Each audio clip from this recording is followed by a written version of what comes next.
What's up, cool cats? So we are gonna go through a full lower body workout now. I'm not gonna actually do the whole workout with you, but I'm gonna show you all the moves a couple of times. They're gonna be some of the moves that we've already learned. So the squat and the deadlift are gonna be in there, and then we're gonna do a reverse lunge, which is a knee bend. So squat and a deadlift are like the main movements that your lower body does, right? Hip and knee extension. So the other exercises that are gonna come from that are just either one or the other. So reverse lunge, and then we're gonna do some toe taps. You can do jumping jacks. I'll show you different variations for our calves, okay? So now it's important that I point out that you can do this with dumbbells, kettlebell, barbell, no weights, bands if you want to, whatever you want. There's no right or wrong, but where it becomes right or wrong is if you are already using like barbells and things like that. You want to continue to progress, so you wouldn't want to go backwards and use like bands for this workout. You need to continue to try to build strength and progress that way. So keep going upwards, but as far as like where you start, there's no wrong or right place to start, okay? So the squat, we already know, so feet hip width apart, right? Sit your butt back like you're gonna sit down on a toilet and push up through your heels. So make sure you keep your heels planted into the ground and drive your hips up through your heels, okay?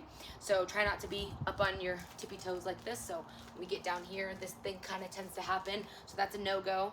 Shift your hips back, bend the hips and bend the knees, and we go down and we push ourselves up. So if you want to do that with dumbbells, you can grab a set of dumbbells, one set of dumbbells, a kettlebell, a barbell, your husband, your wife, whatever you want. All right, and then you just here, nice tight tummy, and then we do the same thing. All right, so we're gonna do some squats, and you want to work in the rep range of about 6 to 8, 6 to 10, just depending on how much weight you have. So if you have a lighter weight, you're gonna have to do, you're not gonna want to, you're gonna kind of have to do a few more reps to really fatigue the muscle, because change happens when we fatigue our muscles. That's the whole point. So it just kind of depends on what weight you're using. But if you have the ability to choose like different options of weights, then definitely choose a more challenging weight and stick between the 6 to 8 rep range, because that's going to give you just those strength gains. So building strength, losing fat, that's what that's going to do. All right, so after you do your reps there, you're going to want to put the weight down and do something crazy. Take a break. I know, but take a break. Okay, log your workout. I definitely suggest you log your weights and your reps and everything. So take that time, do that, and then just breathe. If your set is hard enough and challenging your body hard enough, you're gonna need a break. So take a break about 2 to 3 minutes, depending on what you need. So yeah, you just take a break, and then you're gonna do another set. And then you're gonna take a break, and then you're gonna do another set. So you're gonna do 3 sets, okay?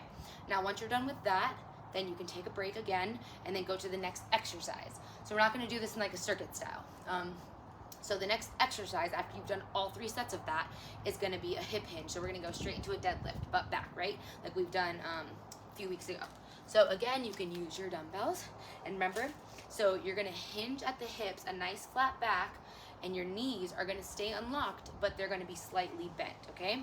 So, but you're not using your knees. Remember, it's a hip hinge, not a knee bend. All right, so nice tight tummy. Whatever you're using, if you're using a dumbbell, a kettlebell, a barbell, drag that weight all the way down your shin. By the time you get to the top of your shoelaces, push yourself back up using your hips, right? So back, back, back. Nice flat back. 2. All right, if you're having trouble keeping your back flat, I found just chest out and squeeze your shoulder blades together in the back, and that'll really help keep that back from rounding over, okay? So same as the other one. You're gonna put the weights down and do that crazy thing. Take a break. So yeah, same sets, same rep ranges, all that jazz. And then the next move is a reverse lunge. So it's a knee bend. We haven't specifically done that movement or that exercise, but you've done the movement. So knee bend, we're gonna be here, feet completely, I'll do it without the weights, feet completely flat on the floor, and then you're gonna step 1 foot back. The front foot is gonna stay on the floor. Keep your weight in that heel, and the back foot, you're gonna be on your toes back there. So the heel is gonna be up. So then from here, you're gonna bend both knees, 90-degree angle, right? And then push yourself back up. Bring your foot back to the start position, okay? So back to the start position. Okay, you want to keep your chest up nice and tight in your core, back, heart position. Okay, so again, you can hold dumbbells and do the same movement. Of course, alternate sides. You can use a barbell, you can use a kettlebell, you can use whatever you want to do these. So just start where you are. And then the last one we're gonna do is our toe taps or jumping jacks, just whatever you're comfortable with. So if you're gonna do toe taps, you're gonna need a point to tap. So you can put a dumbbell down, you can put a medicine ball down, whatever you're comfortable doing, and you're literally gonna stay on your toes, but you're gonna tap quickly, okay, like this. That's slow motion. All right, so you're gonna go. All right, and instead of counting those out, I mean, you can't count them if you want to, maybe do like 20 to 30, but instead of counting them, get a timer and time yourself for 30 seconds and do as many as you can in 30 seconds, and that's it. So with that one, you're gonna take a minute break, just 60 seconds, and then you're gonna do it again. And then you're gonna take a minute break and do it again, okay?